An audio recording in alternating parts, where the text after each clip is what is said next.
Hello, my name is Father Sean McCaffrey. I'm the pastor of St. John Lalande in Blue Springs. And I'm Father Brian Amthor. I'm the pastor of Nativity of the Blessed Virgin Mary in Independence and St. Bernadette in Kansas City, Missouri. We're going to look today at the fourth Sunday of Lent and the Laetare Sunday. So there Rejoice. we go. Rejoice. And the man born blind is the scripture this weekend. And so we thought for sure probably the best movie that could explain and show the man born blind, I think obviously, is Planes, Trains, and Automobiles. I really can't think of any other movie that would come close. That's it right there. I mean, I knew it from the get-go. So I wanted to begin with, there's two main characters that we're going to look at. So Steve Martin is Neil, and I'll be speaking a little bit about him. And then Del is played by John Candy. And so one of the things in the movie from the very beginning is Del is just a thorn in the side of Neil. You know, he makes him lose his cab because he, falls over his trunk trying to hail a cab. He's sitting by him on a plane, and he's taking his shoes off and his socks, and it's, hitting him with his socks. It's just crazy.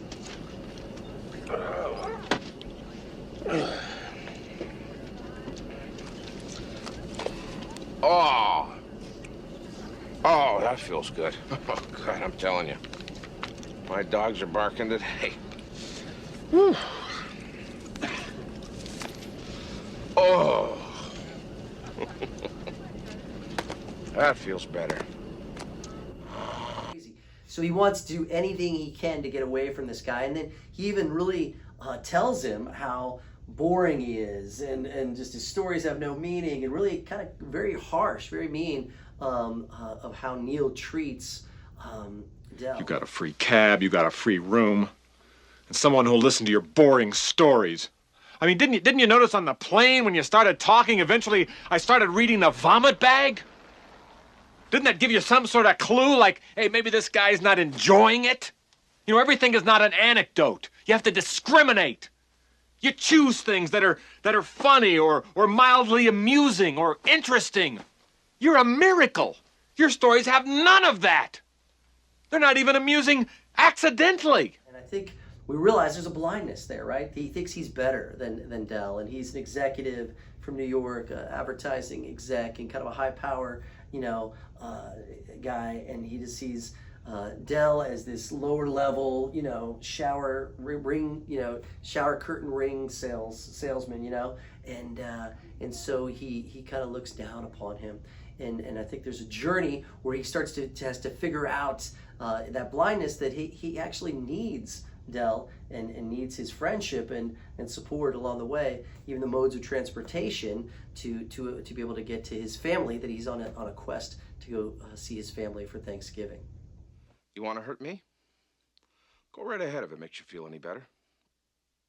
I'm an easy target. Yeah, you're right. I talk too much. I also listen too much. I could be a cold-hearted cynic like you. But I don't like to hurt people's feelings. Well, you think what you want about me. I'm not changing. I like me. My wife likes me. My customers like me. Because I'm the real article. What you see is what you get.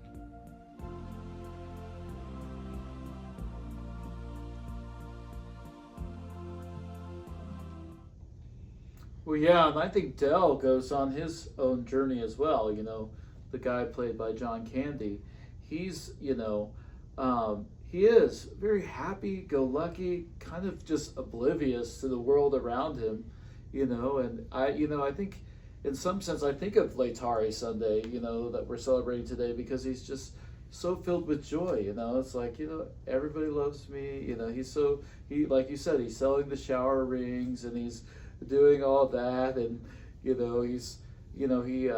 when he realized that he stole the guy's cab, which seemed pretty obvious, he's like, oh, I guess that was kind of odd that I found a cab in the middle of rush hour. I mean, he just seems so oblivious, but obliviously sort of happy. But then you see that there's something underneath, that he's suffering from, and that is the loss of his wife of 8 years. And I think that has made him very lonely. And that's why he's so chatty, and that's why he's so overly friendly, is that he's just really trying to reach out to others. And there's this point, when after they've been going down the road the wrong way and the car spins out and catches on fire. Highway. He's going to kill somebody! Hey! Hey! Hey, what's going on? Some joker wants to race. Race? That's ridiculous. All right, come on. Let's go. Let's go. Put your window down! You want something? He's probably drunk. You're going the wrong way! What? You're going the wrong way! He says we're going the wrong way. Oh, he's drunk. How would he know where we're going? Yeah, how would he know? Thank you. Thanks a lot. Terrific. Thank you. What a moron. You're going in the wrong direction! You're going to kill somebody!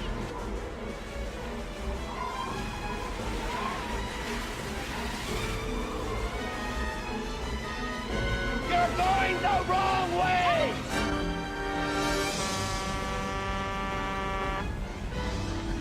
What? They go to the hotel, and he's sitting in the car because he can't afford the room, and he's thinking, yeah, I am kind of annoying sometimes, and he kind of comes to that realization, as he's kind of talking to his wife in a sort of prayer there, and I think that's when he realized, he does need people. And, imagine, his relationship with Neil could have been so different if he had just said that he was lonely from the beginning. Well, Marie, once again, my dear, you were as right as rain. I am, without a doubt, the biggest pain in the butt that ever came down the pike. I meet someone whose company I really enjoy. What do? I go overboard. I smother the poor soul. But he comes to see that he does need to tell him the truth at the very end, that he has lost his wife, and, he does start to acknowledge the pain within himself, which I think is important for his journey as well, because I think some of his annoying habits really is just a masking of the pain and that need for companionship. Yeah, how true. I'm amazed too at the end of the movie to realize how Neil, who's been trying to get rid of Del at every stop, be it at the train, like, hey, it's been great. I think we could do better on our own. Maybe we, two being separate. Trying to find any ways he can to separate from him. But at the very end, he realizes and kind of reflects on the different events that, hey, this guy has lost his wife, and goes and sees him, and he finally shares that with him. And that reality is where that blindness that Neil starts to come to a realization of the blessings in his life, the gratitude, the gift of his wife and his children, the in-laws that he's going to go celebrate Thanksgiving with. And then he realizes, I want to bring Del, even though this guy's been challenging for me in a difficult, friendship that we've started in a person in my life, but I want to bring him in to celebrate my family's life, and the gift of my family is to be given away.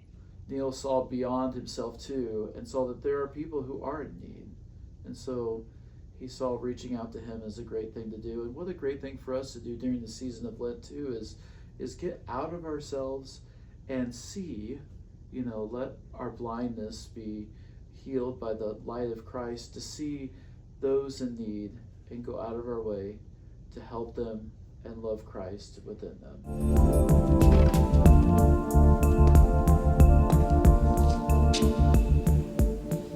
Del, what are you doing here?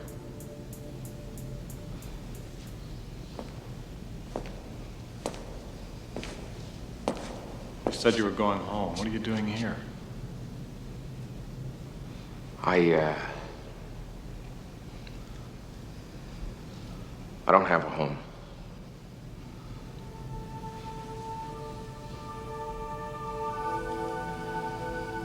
Marie's been dead for 8 years.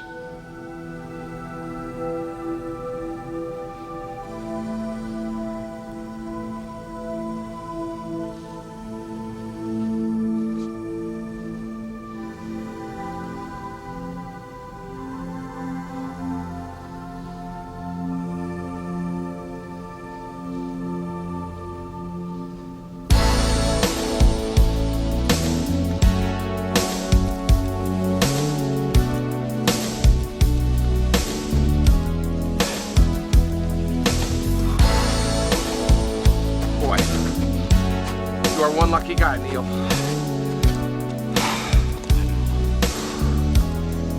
Look, I won't stay long or anything. Maybe I'll just come in and say hi, and then I'll be on my way, all right? Just come on.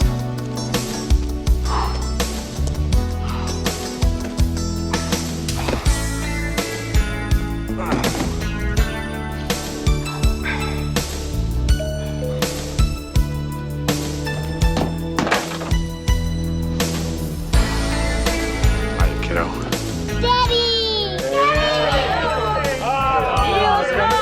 Del Griffith, I want you to meet my father-in-law, Walt. My mother-in-law, Peg. Hi. My mother, Joy. Hello, my dad, Mark. Glad to see you, son. Welcome, Del. Hey guys, Neil Jr. Hello, this is my little Jim, Marty. And somewhere around here is my little baby boy, Steph.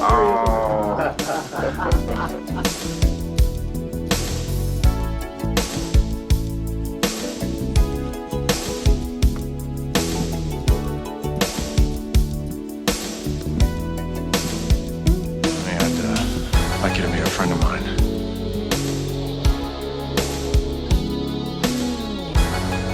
Hello, Mr. Griffith. Hello, Mrs.